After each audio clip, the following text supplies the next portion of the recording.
ಮಗನಿಗೆ ಜಾಮೀನು ಸಿಕ್ಕಿದ್ದಕ್ಕೆ ತಾಯಿ ಖುಷಿಯನ್ನ ವ್ಯಕ್ತಪಡಿಸಿದ್ದಾರೆ. ಆರೋಪಿ ಜಗ್ಗನ ತಾಯಿ ಸುಲೋಚನಮ್ಮ ಮಾತನಾಡಿದ್ದಾರೆ. ಮಗ ಜೈಲು ಸೇರಿದ್ರಿಂದ ಜೀವನ ಕಷ್ಟವಾಗಿತ್ತು. ನನ್ನ ಮಗ ಬಂದು ನಮ್ಮನ್ನ ಸಾಕ್ತಾನೆ. ಮಗನಿಗೆ ಬೇಲ್ ಸಿಕ್ಕಿದ್ದಕ್ಕೆ ದೇವರಿಗೆ ಕೈ ಮುಗಿದಿದ್ದಾರೆ.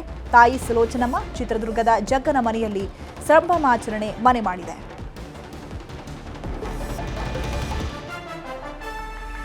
ಇನ್ನು ದರ್ಶನ್ ಸೇರಿದಂತೆ ಉಳಿದ 6 ಆರೋಪಿಗಳಿಗೂ ಕೂಡ ಇವತ್ತು ಜಾಮೀನು ಮಂಜೂರಾಗಿರುವಂತದ್ದು. ಅದರ ಜೊತೆಗೆ ಅನುಕುಮಾರ್ ತಾಯಿ ಕೂಡ ಸಂತಸವನ್ನ ವ್ಯಕ್ತಪಡಿಸಿದ್ದಾರೆ. ಮತ್ತೊಂದು ಕಡೆ ಜಗ್ಗನ ತಾಯಿ ಸುಲೋಚನಮ್ಮ ಕೂಡ ಸಂತಸವನ್ನ ವ್ಯಕ್ತಪಡಿಸಿದ್ದಾರೆ. ಯಾಕಂದ್ರೆ ನನ್ನ ಮಗ ಇಲ್ಲದೆ ಮನೆ ನಡೆಯೋದಕ್ಕೆ ಕಷ್ಟ ಆಗ್ತಾ ಇತ್ತು. ಈಗ ನನ್ನ ಮಗ ಬರ್ತಾನೆ, ನಮ್ಮನ್ನ ಸಾಕ್ತಾನೆ ಅಂತ ಹೇಳಿ ತಮ್ಮ ಖುಷಿಯನ್ನ ಶೇರ್ ಮಾಡ್ಕೊಂಡಿದ್ದಾರೆ.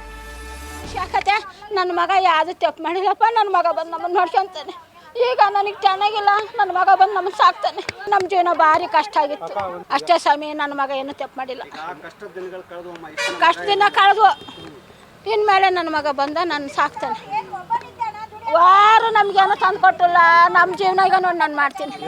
ನನಗೆ ಚೆನ್ನಾಗಿಲ್ಲ, ನನ್ನ ಮಗ ಬಂದರೆ ಸಂತೋಷಕ್ಕೆ ನನಗೆ ಎಟ್ಲಾಗ ಆಗ್ತೈತಿ. ಮಕ್ಕಳು ಸಣ್ಣ ಮಕ್ಕಳು ಸಾಕೋದು ಸೊಸೆ ನಾನು, ನನ್ನ ಮಗ ಬಂದ. ಇನ್ನು ದರ್ಶನ್ಗೆ ಪೂರ್ಣಾವಧಿ ಜಾಮೀನು ಮಂಜೂರಾಗಿದೆ. ದರ್ಶನ್ ಮನೆ ಬಳಿಯೂ ಕೂಡ ಸಂಭ್ರಮಾಚರಣೆ ಮುಗಿಲು ಮುಟ್ಟಿದೆ. ಫ್ಯಾನ್ಸ್ಗಳು ಮನೆ ಮುಂದೆ ಜಮಾವಣೆಗೊಂಡು ಸೆಲೆಬ್ರೇಷನ್ ಮಾಡ್ತಾ ಇದ್ದಾರೆ. ಇನ್ನು ದರ್ಶನ್ ಅವರ ನಿವಾಸದ ಬೋರ್ಡ್ ಇದೆಯಲ್ಲ, ಆ ಬೋರ್ಡಿಗೆ ಹೂವಿನ ಹಾರವನ್ನ ಹಾಕಿ ಮನೆಯ ಮುಂದೆ ಈಗ ಪಟಾಕಿ ಸಿಡಿಸಿ ಫ್ಯಾನ್ಸ್ ಸಂಭ್ರಮಿಸಿದ್ದಾರೆ. ದೃಶ್ಯದಲ್ಲಿ ನೋಡ್ತಾ ಇದ್ದೀರಲ್ಲ ಯಾವ ರೀತಿಯಾಗಿ ಫ್ಯಾನ್ಸ್ಗಳು ಜಮಾವಣೆಗೊಂಡಿದ್ದಾರೆ. ಅಲ್ಲಿ ನಿವಾಸ ಇದೆಯಲ್ಲ, ಆ ಬೋರ್ಡ್ಗೂ ಕೂಡ ಹೂವಿನ ಹಾರವನ್ನ ಹಾಕಿದ್ದಾರೆ. ಇನ್ನು BGS ಆಸ್ಪತ್ರೆಯಲ್ಲೂ ಕೂಡ ಜನ ಮುತ್ತಿಗೆಯನ್ನ ಹಾಕಿದ್ದಾರೆ. ಅಲ್ಲೂ ಕೂಡ ಫ್ಯಾನ್ಸ್ಗಳು ದರ್ಶನ್ ಅವರಿಗೆ ಜೈಕಾರವನ್ನ ಹಾಕ್ತಿದ್ದಾರೆ, ಘೋಷಣೆಯನ್ನ ಕೂಗ್ತಾ ಇದ್ದಾರೆ. ಯಾಕಂದ್ರೆ ಸದ್ಯಕ್ಕೆ ಈಗ ದರ್ಶನ್ ಅವರು BGS ಆಸ್ಪತ್ರೆಯಲ್ಲಿ ಚಿಕಿತ್ಸೆಯನ್ನ ಪಡಿತಾ ಇದ್ದಾರಲ್ವಾ, ಇದೇ ವಿಚಾರ ತಿಳಿದಂತಹ ಫ್ಯಾನ್ಸ್ಗಳು ಈಗ BGS ಆಸ್ಪತ್ರೆ ಬಳಿಯೂ ಕೂಡ ಸೆಲೆಬ್ರೇಷನ್ ಮಾಡ್ತಾ ಇದ್ದಾರೆ.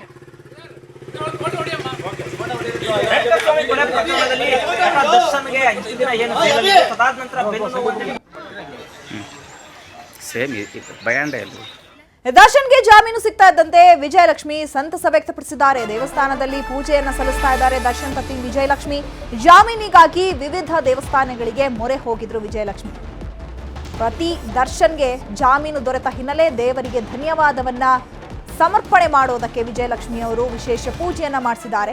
ದೇವಾಲಯದ ಪ್ರಾಂಗಣದಿಂದ ಫೋಟೋವನ್ನ ಶೇರ್ ಮಾಡ್ಕೊಂಡಿದ್ದಾರೆ ವಿಜಯಲಕ್ಷ್ಮಿ ಅವರು. ಯಾಕಂದ್ರೆ ತಮ್ಮ ಪತಿ ಯಾವಾಗ ಜೈಲು ಪಾಲಾದ್ರೋ ಅವತ್ತಿನಿಂದ ಇವತ್ತು ಜಾಮೀನು ಸಿಗೋವರೆಗೂ ಕೂಡ ವಿಜಯಲಕ್ಷ್ಮಿ ಅಲೆದಾಡದ ದೇವಸ್ಥಾನಗಳಿಲ್ಲ, ದೇವಾಲಯಗಳಿಲ್ಲ, ಮಾಡದಂತಹ ಪೂಜೆ ಪುನಸ್ಕಾರಗಳಿಲ್ಲ, ಉಪವಾಸಗಳಿಲ್ಲ, ವ್ರತಗಳಿಲ್ಲ.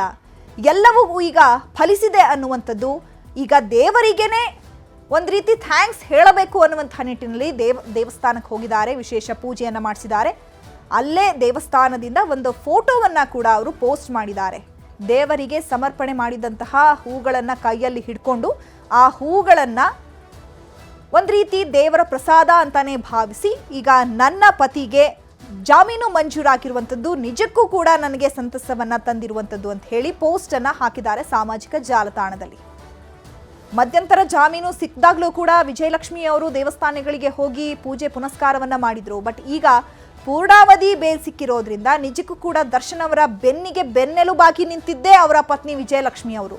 ಯಾಕಂದ್ರೆ ನನ್ನ ಗಂಡ ತಪ್ಪು ಮಾಡಿಲ್ಲ, ನನ್ನ ಗಂಡನನ್ನ ನಾನು ಜೈಲಿನಿಂದ ಹೊರಗೆ ಕರ್ಕೊಂಡು ಬಂದೇ ಬರ್ತೀನಿ ಅನ್ನುವಂತಹ ಆತ್ಮವಿಶ್ವಾಸವನ್ನ ಪ್ರತಿ ಬಾರಿ ದೇವಸ್ಥಾನಕ್ಕೆ ಹೋಗಿ ತೋರಿಸ್ತಾ ಇದ್ರು.